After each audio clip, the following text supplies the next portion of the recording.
Yes. नमस्कार विद्यार्थी मित्रांनो, अड्डा 24/7 मराठीवरती मी नेहा सावंत तुमचं खूप खूप स्वागत करत आहे. पहा आपण आज जे सेशन घेणार आहोत ते खूप स्पेशल सेशन आहे.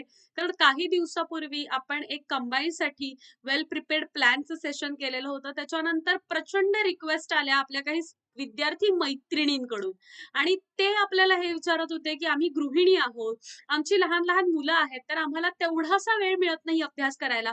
तर त्यासाठी एक एक स्ट्रॅटेजी किंवा एक नियोजन कसं करायचं, तर ह्याच्यासाठी हेल्प करा. म्हणून त्यासाठी आपण त्या सर्व विद्यार्थी मैत्रिणी आहेत, त्यांचे प्रॉब्लेम्स लक्षात घेऊन एक स्टडी प्लॅन तयार केलेला आहे. आणि आजचं जे सेशन आहे, हे काय सेशन आहे, तर गृहिणींसाठी एम-पी-एस-सी परीक्षेचे नियोजन कसं करायचं आहे, आणि तेही कसं, तर कौटुंबिक जबाबदाऱ्यांसोबत परीक्षेचा अभ्यास कसा करायचा आहे. तर हे सेशन आजचं आहे आणि हे खूप स्पेशल सेशन आहे. कारण हे विद्यार्थी मैत्रिणींनी स्वतःहून अप्रोच होऊन आपले काही प्रॉब्लेम्स शेअर करून आपल्याला हे सेशन्स घेण्यासाठी काय केलेलं आहे, प्रोत्साहित केलेलं आहे. त्यामुळे हे अतिप्रचंड स्पेशल असं सेशन आहे. बघायचं आहे, बाकी सगळं स्ट्रक्चर सेम आहे, राइट? सिलेबस वगैरे आपण तोच पाहणार आहोत. पण जे प्रॉब्लेम्स आपल्या विद्यार्थी मैत्रिणींनी शेअर केलेले आहेत, ते कसे डील करायचे हे आपण इथे पाहणार आहोत. आणि हे प्रॉब्लेम्स जे आहेत, हे एकंदरीत चर्चा करून ह्याच्यावरती काय मार्ग काढण्यात येऊ शकतो, हे आपण इथे पाहिलेलं आहे. म्हणजेच काही विद्यार्थी मैत्रिणींनी काही जे चॅलेंजेस आहेत ते पार केलेले आहेत. तर त्यांच्याकडून जे काही आपल्याला अनुभव त्यांचे मिळालेले आहेत, त्यांचा सर्वांचा वापर आपण इथे ह्या लेक्चरसाठी करणार आहोत आणि हा वापर तुमच्या फायद्यासाठी असणार आहे. त्यामुळे सर्वात पहिल्यांदा थँक यू सो मच त्या सर्व विद्यार्थी मैत्रिणींचे, जे आपले प्रॉब्लेम्स घेऊन पुढे आले, समोर आले आणि सोल्युशन्स सुद्धा आपल्याकडचे काही काही आपल्याला दिलेले आहेत. येस, तर मग आपण पहिल्यांदा सुरुवात करणार आहोत आपल्या लेक्चरची. ती आहे प्रिलिम्सला किती दिवस उरलेले आहेत ह्याच्यापासून. तर बघा, एक साधारणतः 2024 ची जी प्रिलिम आहे ती आपली एप्रिलच्या दरम्यान असते. 6 महिने तर आपल्या हातात आहेत. येस, 6 महिने आपल्या हातात आहेत आणि 6 महिन्यात आपल्याला काय काय करायचं आहे, तर हे पहिल्यांदा आपण इथे समजून घेणार आहोत. ठीक आहे. आणि पहिल्यांदा हे मी आपल्या नॉर्मल सेशनला सुद्धा सांगितलेलं आहे. आपल्या गृहिणींसाठी किंवा ज्या माता आहेत, ज्यांची लहान लहान मुलं आहेत, ज्या आई आहेत, त्यांच्यासाठी सुद्धा हे काही वेगळं नसणार आहे. पण बघा, तुम्हाला सुद्धा सर्वांना इन्क्लुझिव्ह स्टडी करायचा आहे. कसला कसला इन्क्लुझिव्ह स्टडी करायचा आहे, तर प्री आणि मेन्स असतात ना, बऱ्याचशा जणांमध्ये चुका काय होतात, तर प्रीचा अभ्यास वेगळा करतात बाबा, मेन्सचा अभ्यास वेगळा करतात. तर नाही. ओके. आपलं तिसरं जे चॅलेंज असतं, दॅट इज टाइम मॅनेजमेंट. ह्याच्यावरती आपण डिटेलमध्ये बोलणार आहोत. कारण आजच्या सेशनमध्ये सगळ्यात महत्वाचा जर काही टॉपिक असेल, तर तो टाइम मॅनेजमेंट आहे. कारण स्त्रिया ह्यांचं विल पॉवर खूप छान असतं, मेहनत घेण्याची तयारी असते, सगळ्या कठीण परिस्थितीतून ते मार्ग काढू शकतात. पण ह्या कौटुंबिक जबाबदारींमधून स्वतःसाठी वेळ काढणं हे सगळ्यात कठीण जात असतं त्यांना. त्यामुळे आपण ह्या गोष्टीवरती जास्त चर्चा करणार आहोत. तत्पूर्वी बघायचं आहे की आपल्याला नक्की काय करायचं आहे. आपण वेळ वाचवण्याबद्दल तर बोलणारच आहोत. पण हे वेळ वाचवून आपल्याला नक्की काय काय करायचंय ते बघा. तर आपला सिलेबस प्रीचा आपण इथे बघून घेतोय. ठीक आहे. मेन्सचा सिलेबस सगळ्यांनी डिटेलमध्ये पाहून घ्यायचाच आहे. पण प्रीचा सिलेबस आपण इथे का बघतोय, तर जस्ट आपल्याला त्याच्यातले सब्जेक्ट्स बघायचे आहेत कोणते कोणते आहेत. बघा, current affairs of state, national and international importance, म्हणजे करंट अफेअर्स आहेत. मग बघा, हिस्ट्री आहे आपल्याला दुसरा. India and Indian national movement, yes, with some weightage to Maharashtra असं म्हटलंय. म्हणजे इतिहास आपल्याला बघायचा आहे. इंडियन नॅशनल मुवमेंटचा आणि महाराष्ट्रावरती जास्त भर आहे आपल्या ह्या इतिहासाचा. त्याच्यानंतर जॉग्रफी म्हणजे भूगोल आपल्याला इथे बघायची. कशाची? महाराष्ट्राची, देशाची, इंडियाची आणि वर्ल्डची. बरोबर आहे. महाराष्ट्र, भारत आणि जगाचा आपल्याला इथे भूगोल आहे. त्याच्यानंतर बघा, आणि ह्या जॉग्रफीचा कोणत्या कोणत्या सेक्शन मध्ये आपल्याला अभ्यास करायचा, तर फिजिकल जॉग्रफी आहे, सोशल इकॉनॉमिक जॉग्रफी, ह्या सगळ्याचा करायचा. आणि ह्या सगळ्याचा कशाचा? महाराष्ट्र, भारत आणि जगाचा. ठीक आहे. त्याच्यानंतर पॉलिटी अँड गव्हर्नन्स, राज्यशास्त्र सुद्धा आपल्याला इथे आहे. Yes, polity and governance. Okay. मग त्याच्यानंतर आपला चौथा विषय काय? Economic and social development. Okay. पाचवा प्रकार जो आहे तो. ठीक आहे. त्याच्यानंतर बघा, एन्व्हायरमेंटल इकॉलॉजी वगैरे आहे, म्हणजे एन्व्हायरमेंट हा विषय आहे आपला. आणि त्याच्यानंतर जनरल सायन्स. म्हणजे आपण एकंदरीत इथे बघितले तर 6 महत्वाचे विषय आहेत. आपल्याला काय आहे? 6 महत्वाचे विषय आहेत आणि एक करंट अफेअर आहे. बघा मी इथे काय डिवाइड केलं, करंट अफेअरला वेगळं काढलं. एक आहे हा करंट अफेअर CA, म्हणजे काय, ह्याला चालू घडामोडी आपण इथे म्हणतो, ज्या बातम्या आहेत. बरोबर आहे, चालू घडामोडी. Yes, okay. आणि दुसरा जो विषय आहे ते म्हणजे हे 2 पासून 7 पर्यंत असणारे हे 6 जे सब्जेक्ट्स आपले आहेत हे. मग हे सब्जेक्ट्स मी तुम्हाला हायलाइट का करून दिलेत सांगते. तर ह्याच बाबतीत मला एकंदरीत बोलायचं आहे की प्री आणि मेन्सचा जो इन्क्लुझिव्ह स्टडी प्लॅन मी म्हणत आहे, त्याच्यासाठी मी तुम्हाला हे प्रीचं सिलेबस इथे पेपर 1चा दाखवलेला आहे. कारण हे जे 6 सब्जेक्ट आहेत ना, हे 6 subject I am so sorry, हे 6 सब्जेक्ट जे आहेत हे आपले प्रीला सुद्धा आहेत आणि मेन्सला सुद्धा आहेत. कशाला? दोन्हीला सुद्धा आहेत. आणि मेन्सला आपल्याला एक्स्ट्रा जे आहेत हे आपण बघणार आहोत, ज्याच्यामध्ये आपले लँग्वेजेस आहेत, जे मराठी आणि इंग्रजी ह्या भाषा आपल्या इथे वाढतात. ठीक आहे, म्हणजे बघायचं आहे मेन्ससाठी वेगळा आपल्याला काय अभ्यास करायचा आहे, तर ह्या भाषेचा अभ्यास आपल्याला वेगळा करायचा आहे. बाकी बघा, प्री आणि मेन्ससाठी हे 6 सब्जेक्ट जे आहेत हे तेच आहेत, सेम आहे. फक्त आपल्याला काय करायचंय, डीप स्टडी लागणार आहे. येस. आणि त्याच्यानंतर पेपर 2 हा जो आहे हा आपला, आपण ह्याला बोलूयात मॅथ्स अँड रिझनिंगचा पेपर. येस, कारण ह्याच्यामध्ये मॅथ्सचे क्वेश्चन सुद्धा आहेत आणि बुद्धिमत्तेचे सुद्धा आहेत, त्या म्हणजेच काय, रिझनिंगचे सुद्धा आहेत. मग हा आपण दुसरा पेपर मॅथ्स अँड रिझनिंग पकडू, ज्याच्यामध्ये comprehension, interpersonal skills including communication skill, logical reasoning and analytical ability, decision making and problem solving. Comprehension आहे म्हणजे इथे तुम्हाला थोडंफार इंग्लिशचा सुद्धा साथ घ्यावी लागणार आहे. Yes, logical reasoning and analytical ability, decision making and problem solving, general mental ability, basic numeracy म्हणजे काय, अंकगणित जे आहेत ते आपल्याला, numbers and their relations, order of magnitude. आणि हे कितीपर्यंत आहे? 10वी पर्यंतच आहे, क्लास 10 लेवल म्हटलेला आहे, 10वी पर्यंतच आहे. डेटा इंटरप्रिटेशन, त्याच्यामध्ये charts, groups, table, data sufficiency वगैरे हे सर्व आहे. आणि Marathi English language comprehension skill. बरोबर आहे. मग ह्याच्यामध्ये आपल्याला काय येतं, कॉम्प्रिहेन्शन स्किल आहे. इथे एकदम काही डिटेलमध्ये तुम्हाला ग्रामर याच नाही आहे, पण कॉम्प्रिहेन्शन स्किल आपल्याला इथे सुद्धा येतं. म्हणजे इंग्लिश आणि मराठीचं सुद्धा आहे, इथे सुद्धा आपल्याला समावेश दिसून येतो आहे. म्हणजे मला काय कळलेलं आहे, प्री आणि मेन्सची इन्क्लुझिव्ह स्टडी काय करायचं, म्हणजे नक्की काय करायचं आहे, तर प्री आणि मेन्सला असं वेगवेगळं ट्रीट करू नका, दोघांना एकत्र अभ्यास सुरुवात करायची आहे तुम्हाला. ओके, तर हा एक पॉइंट लक्षात घ्या. आता आपण येणार आहोत आपल्या टाइम मॅनेजमेंटकडे. ठीक आहे, आपण आता येणार आहोत आपल्या टाइम मॅनेजमेंटमध्ये. तर आता मी तुम्हाला इथे आपल्या ज्या विद्यार्थी मैत्रिणींनी काही त्यांच्या समस्या ज्या दिलेल्या आहेत ते मी सांगते. ज्या गृहिणी आहेत, तर गृहिणींसाठी सर्वात पहिली समस्या असते की सकाळपासून रात्रीपर्यंत ह्यांना काय असतात, घरात बऱ्यापैकी सर्व कामं असतात. त्याच्यामध्ये बघा, 2 वेळेचे नाश्ते आले, जेवण आलं, ह्या सगळ्या पद्धती आपल्याला इथे आलेल्या दिसतात. त्याच्यानंतर त्यांच्या बऱ्याचशा गृहिणींकडे असतं की लहान मुलं घरात आहेत. येस, लहान मुले घरात आहेत, त्याच्यामुळे अभ्यासाला वेळ मिळत नाही. अगदी बाळ असलेली सुद्धा विद्यार्थी मैत्रिणी आपल्या इथे आहेत, त्यांनी सुद्धा त्यांचे प्रॉब्लेम शेअर केलेले आहेत.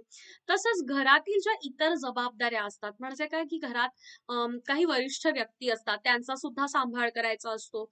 ठीक आहे, तर आपण त्याला कौटुंबिक जबाबदाऱ्या म्हणूया. आणि ह्या काही निगेटिव्ह जबाबदाऱ्या नाही आहेत, सगळ्या पॉझिटिव्ह गोष्टी आहेत. बरोबर आहे. आणि ह्याबद्दल सर्व स्त्रियांचं इथे भरपूर कौतुक आहे. तर आपण इथे म्हणूयात कौटुंबिक जबाबदाऱ्या.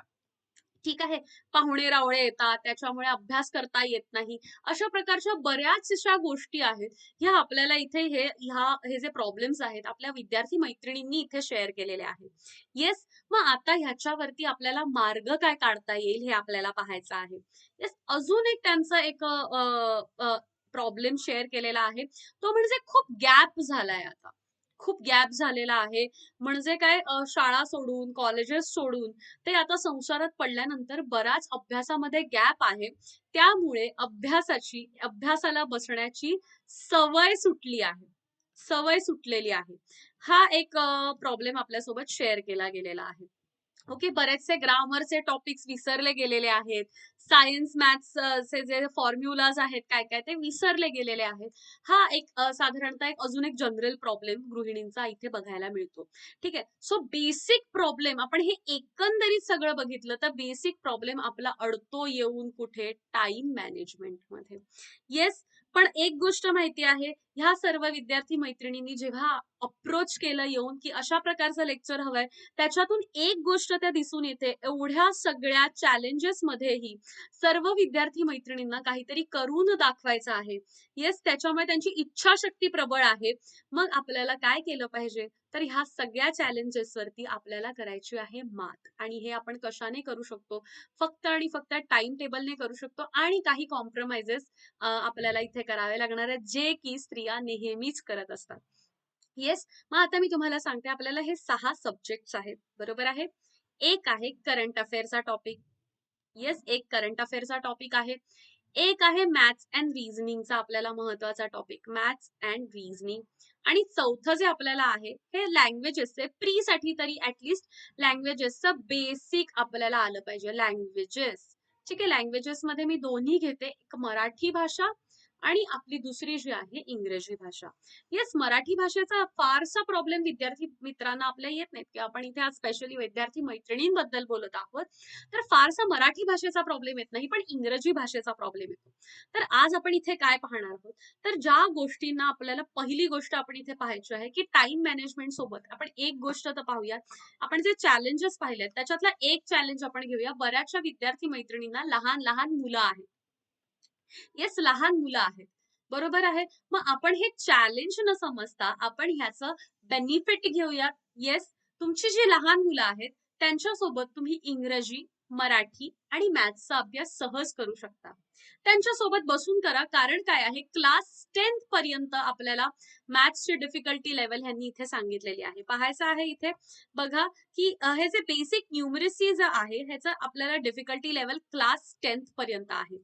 मग क्लास 10thच्या आतली ज्यांची मुलं आहेत ते आपल्या मुलांसोबत नक्की ह्या विषयांचा अभ्यास करू शकता. इंग्रजीमध्ये तुम्ही काय करू शकता, आता तुमची मुलं फार लहान असतील तर त्यांच्यासोबत तुम्ही वोकॅबचा अभ्यास करू शकता. वोकॅबलरीचा अभ्यास तुम्ही नक्की करू शकता, की मुलांसोबत साधारणतः रोज 5-10 शब्द आपण केले तर हा जो टाइम आहे ना, हा टाइम मॅनेजमेंट आपण काय म्हणू शकतो, की हा टाइम आपण या 24 तासातून खेचून काढलेला टाइम आहे, बरोबर आहे. मुलांना शिकवणंही होत आहे, तुमचा अभ्यासही होतोय.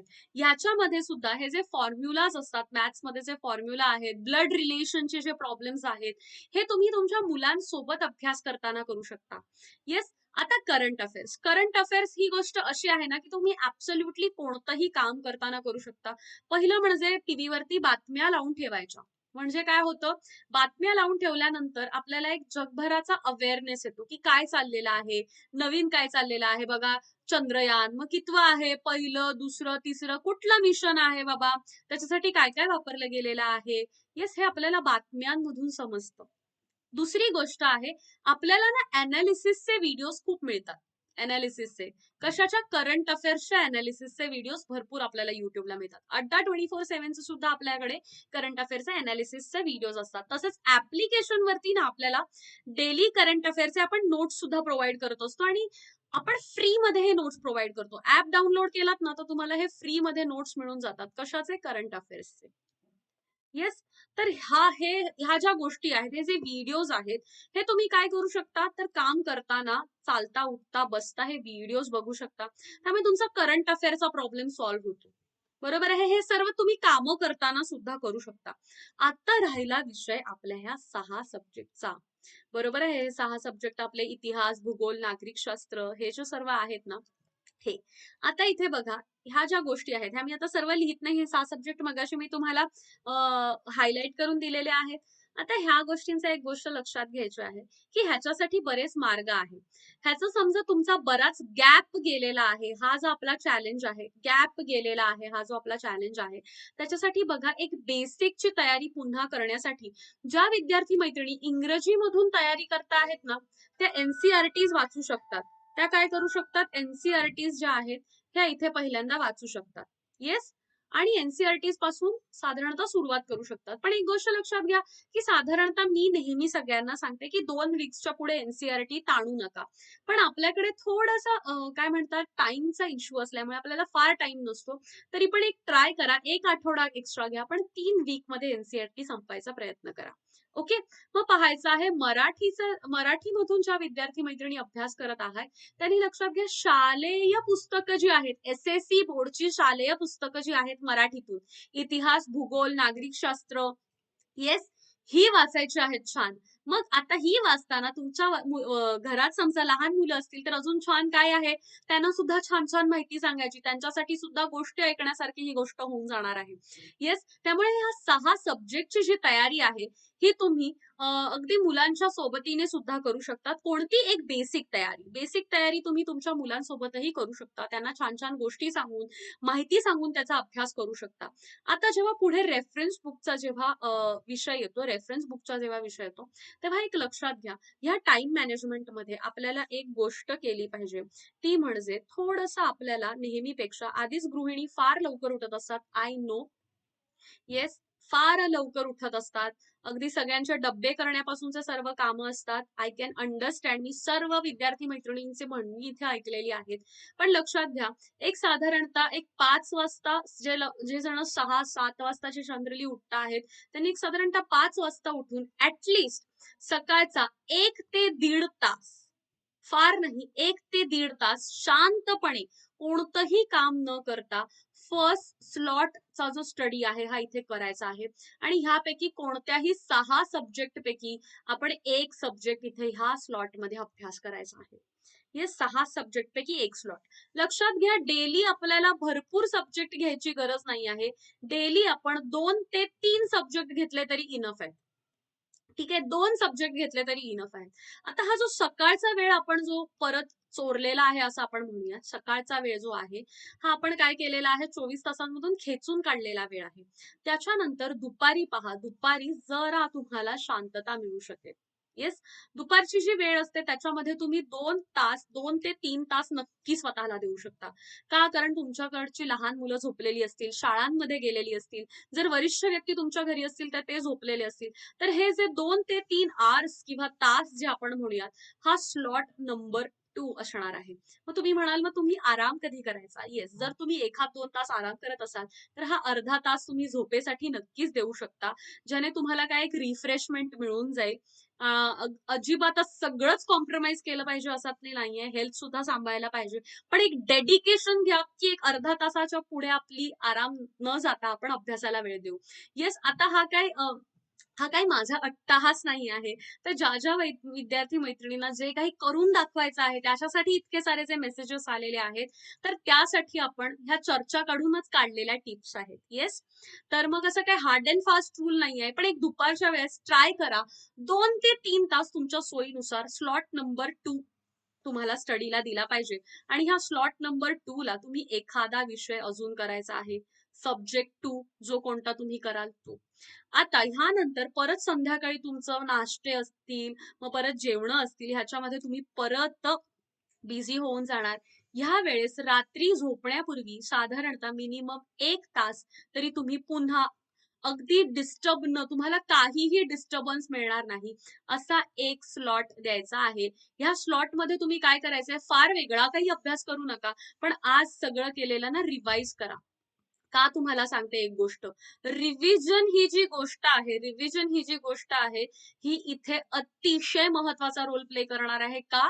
कारण बघा, आपल्याला सोर्सेस जास्त नाही वापरायचे, पण आपण जेवढा अभ्यास केलेला आहे तो आपला 100% असला पाहिजे आणि हीच तुम्ही स्ट्रेंथ दाखवायची आहे. येस, कारण इतर विद्यार्थी मित्र भरपूर वेळ असल्यामुळे भरपूर रेफरन्सेस यूज करणार, भरपूर रिसोर्सेस यूज करू शकतात. आपल्याकडे जे रिसोर्सेस आहेत ते आपण 100% यूज करायचे आहेत, हे लक्षात घ्यायचं आहे. आणि हे वर्क करतं की कमी रिसोर्सेस पण जास्त रिव्हिजन, हे नेहमी वर्क करतं. येस, हे जे तुमचे आहेत, हे सकाळचे हे जे 3 स्लॉट्स मी सांगितलेले आहेत, हे अजिबात मिस करायचे नाही. येस, आपल्याला थोडं डेडिकेशन दाखवावं लागणार आहे. जर आपल्याला ह्या सगळ्या चॅलेंजेसना पार करायचं असेल तर आपल्याला थोडं डेडिकेशन दाखवावं लागणार आहे आणि इतर विद्यार्थी मित्रांपेक्षा आपल्याला थोडी जास्त मेहनत करावी लागणार आहे. येस, मग हे जे 3 स्लॉट आहेत, हा जो टाइम आहे हा तुम्ही स्वतःसाठी काढलाच पाहिजे. सर्व कौटुंबिक जबाबदाऱ्या असणार आहेत माहित आहे, पण आपल्याला स्वतःला समजा काहीतरी करून दाखवण्याची इच्छा असेल तर आपल्याला एवढी मेहनत तर इथे घ्यावी लागणार आहे. येस, चला, मग आपण एक टाइम मॅनेजमेंटचा इश्यू इथे काय केलेला आहे, डील केलेला आहे. येस, टाइम मॅनेजमेंटचा इश्यू आपण इथे डील केलेला आहे. आता आपण काही अशा गोष्टी बघणार आहेत ज्या आपण कधीच मिस करायच्या नाहीये. त्या गोष्टी काय आहेत बघा, तर त्या गोष्टी आहेत की नेव्हर मिस थिंग्स. की करंट अफेअर ना आपण कधीच मिस नाही करायचं. करंट अफेअर म्हणजे मी काय सांगितलेलं आहे, चालू घडामोडी, बातम्या सुरू ठेवायच्या. येस, बातम्या सुरू ठेवायच्या. दुसरं काय सांगितलेलं आहे, अनालिसिसचे व्हिडिओज पाहायचे. येस, तिसरं आपल्याला काय, तर न्यूजपेपर. येस, ज्यांना ज्यांना पॉसिबल आहे ना त्यांनी न्यूजपेपरवरती ऍटलिस्ट चाळा, लक्ष घाला काय चाललेलं आहे. ओके, डेली रीडिंग हे आपले जे 3 स्लॉट ऑफ स्टडी आहेत ना हे झालेच पाहिजे. ओके, आणि लक्षात घ्या, नोट्स मेकिंग व्हेरी इम्पॉर्टंट. का, कारण तुम्ही एवढं पुस्तक वाचणार आणि त्याच्यातून एवढेच नोट्स तुम्हाला काढायचे आहेत आणि हेच नोट्स तुम्हाला रिव्हिजन साठी कामी येणार आहेत. म्हणून नोट्स मेकिंग करा. येस, नोट्स मेकिंग इम्पॉर्टंट आहे. आणि हे जे मी रिव्हिजन सांगितलंय, रात्रीच्या स्लॉटमध्ये रिव्हिजन करा, तर लक्षात ठेवायचं आहे डेली रिव्हिजन तुम्ही रात्रीच्या स्लॉटला करणार आहात. वीकली रिव्हिजन जे असणार आहे ते तुम्ही संडेजला किंवा तुम्ही जेव्हा केव्हा पॉसिबल आहे तेव्हा बघा. मी तर म्हणेन गृहिणींसाठी संडे हा जास्त गडबडीचा असतो, सर्व घरी असतात, त्यामुळे जेवण जरा जास्त सागर संगीत होतात. सर्वजण संडेला घरात असल्यामुळे अजून कमी वेळ मिळतो. इतर हे जे आपण लेक्चर आहे हे जॉबवाल्या लोकांसाठी जेव्हा घेतलं होतं तेव्हा मी सांगितलेलं होतं की संडेजला 7 to 8 hours स्टडी झाला पाहिजे. पण बघा, काही प्रॉब्लेम नाही आहे. गृहिणींसाठी संडे जास्त गडबडीचा असतो, त्यामुळे तुम्ही हा संडे फक्त रिव्हिजनला ठेवू शकता. येस, संडेजला रिव्हिजन करा. आणि मंथली रिव्हिजन आहे हे, ऍब्सल्युटली कोणताही महिन्यातून एक दिवस तुम्ही रिव्हिजन, ही ह्या महिन्यात तुम्ही काय केलेलं आहे, तर हा अख्ख्या महिन्याचं रिव्हिजन तुम्ही महिन्यातला एक दिवस केलाच पाहिजे. कारण आपल्याला काय करायचंय, 100% लक्षात ठेवायचंय. आता दुसरं आहे, मॅथ्स अँड रिझनिंग कडे दुर्लक्ष करू नका, कारण आपला एक गॅप पडलेला आहे, त्यामुळे थोडासा आपल्याला मॅथ्स टफ जातो.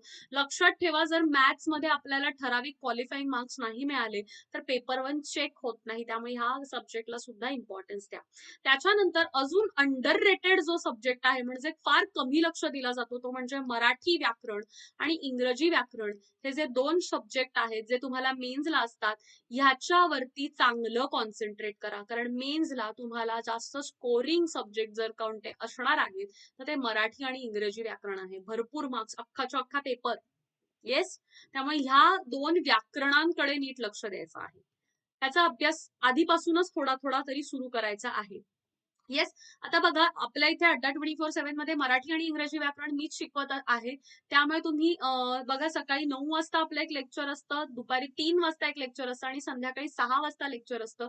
तर ह्या विषयांसाठी जर तुम्ही हार्डकोर म्हणजे रोज वेळ देऊन अभ्यास नसाल करत, तर ऍटलिस्ट काही कामं करता करता हे जे आपले व्हिडिओज आहेत, प्रश्न उत्तरांचे जे व्हिडिओज आहेत किंवा थिअरीचे जे व्हिडिओज आहेत, हे युट्यूब वरती तुम्ही पाहू शकता. त्याच्यातून तुम्हाला काय होऊन जाईल, एक कामं करता करता व्हिडिओ बघून तुमचा आपसुक तयारी होऊन जाईल.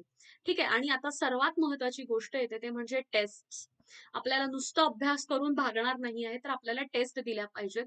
आता एक गोष्ट लक्षात घ्या, जे जुने पेपर झालेले आहेत, नवीन टेस्ट सिरीज तुम्हाला फ्री मिळणार नाही कुठे, पण पहा, जुने जे पेपर झालेले आहेत त्यांचे फ्री टेस्ट तुम्हाला मिळून जातात. फ्री टेस्ट जे आहेत ते तुम्हाला अवेलेबल होऊन जातात कुठेही आपल्या इंटरनेटवर पाहिलं तर. अड्डा 24/7च्या ऍपमध्ये तुम्हाला सब्जेक्ट वाईज टेस्ट वगैरे मिळून जाते. येस, तर ह्या ज्या आहेत, हे जे आपल्याला प्रिव्हियस इयर क्वेश्चन्स असतात किंवा ज्या जुन्या टेस्ट असतात त्या फ्रीमध्ये मिळूनही जातात, इंटरनेटवरती कुठेही तुम्हाला मिळतील. तसंच मी सांगितलं, आपल्या अड्डा 24/7 मध्ये सब्जेक्ट वाईज टेस्ट आहेत, तर त्या सुद्धा घ्या. टॉपिक वाईज टेस्ट आहेत, त्या सुद्धा तुम्ही घ्या. ऍप डाउनलोड करा आपलं आणि त्याच्यातून करायचं आहे. आणि आपल्या काही स्पेशल टेस्ट सिरीज सुद्धा आहेत, फार महाग नाही आहेत, लक्षात घ्या. अगदी 1000-2000च्या नाही आहेत, खूप कमीतल्या टेस्ट सिरीज आहेत. त्यातही करून ह्याच्यात तुम्हाला डिस्काउंट आपण इकडे देणार आहोत, तो म्हणजे माझा रेफरल कोड आहे Y839. हा जो रेफरल कोड आहे, हा जर तुम्ही यूज केला तर आपल्याकडे ज्या ज्या बॅचेस आहेत, बरोबर, तुम्हाला समजा अभ्यास जमत नसेल, फार वेळ मिळत नसेल, तर तुम्ही आपल्या बॅचेस सुद्धा जॉईन करू शकता, की जिथे तुम्ही कामं करता करता हे लेक्चर्स छान ऐकू शकतात. तर ह्या बॅचेस साठी सुद्धा तुम्हाला ऍडमिशन घेताना डिस्काउंट हवं असेल तर हा कोड लक्षात ठेवा. डिस्काउंट कोड घालायचा आहे, तो आहे Y839. आता हे एक्झाम्पल साठी मी हा फोटो दिलेला आहे. इथे आपण एकाच टेस्ट सिरीजचा फोटो दिलेला आहे. अशा भरपूर टेस्ट सिरीज आहेत, तर बघा टेस्ट सिरीज सुद्धा असतील किंवा काही स्टडी मटेरियल बुक्स किंवा स्टडी मटेरियल सुद्धा आहे. ह्या सगळ्यावरती आपल्या ऍप वरती काय आहे, डिस्काउंट आहे आणि ह्या डिस्काउंटसाठी Y839 हा कोड आहे. आता हा कोड नेमका काय आहे, तर हा जर कोड तुम्ही टाकलात तर ह्याचा अर्थ होतो की मी तुम्हाला रिफर केलेला आहे. येस, मी तुम्हाला रिफर केलेला आहे की हे माझे स्टुडंट आहेत असं मी रिफर केलेलं आहे. येस, मग तुम्हाला हा कोड वापरल्यानंतर एक स्पेशल डिस्काउंट इथे मिळणार आहे. येस, समजलेलं आहे सर्वांना. तर त्यामुळे विद्यार्थी मैत्रिणींना मला एक सांगायचं आहे, भरपूर चॅलेंजेस तुमच्या सोबत आहेत, तुमच्या समोर भरपूर चॅलेंजेस आहेत, पण काय करायचं आहे, सर्वांनी अगदी दटून येस सगळ्या चॅलेंजेसला तोंड द्यायचं आहे आणि छान अभ्यास करायचा आहे. आणि त्यासाठी सर्वांना इथे all the very best. Yes, सर्व बंधनं जी आहेत या बंधनांमध्ये राहून ज्यांना अभ्यास करावा लागतोय त्यासाठी सांगते, सर्व कौटुंबिक जबाबदाऱ्या पार पाडायच्या, पण आपली विल पॉवर आणि आपलं मेहनतीची जी ताकद आहे ही अजिबात कमी नाही करायची आहे आणि आपल्या परीक्षा छान द्यायच्या आहेत. All the very best. Thank you so much. चला आपण पुन्हा भेटणार आहोत आपल्या लेक्चर्स मध्ये. थँक्यू.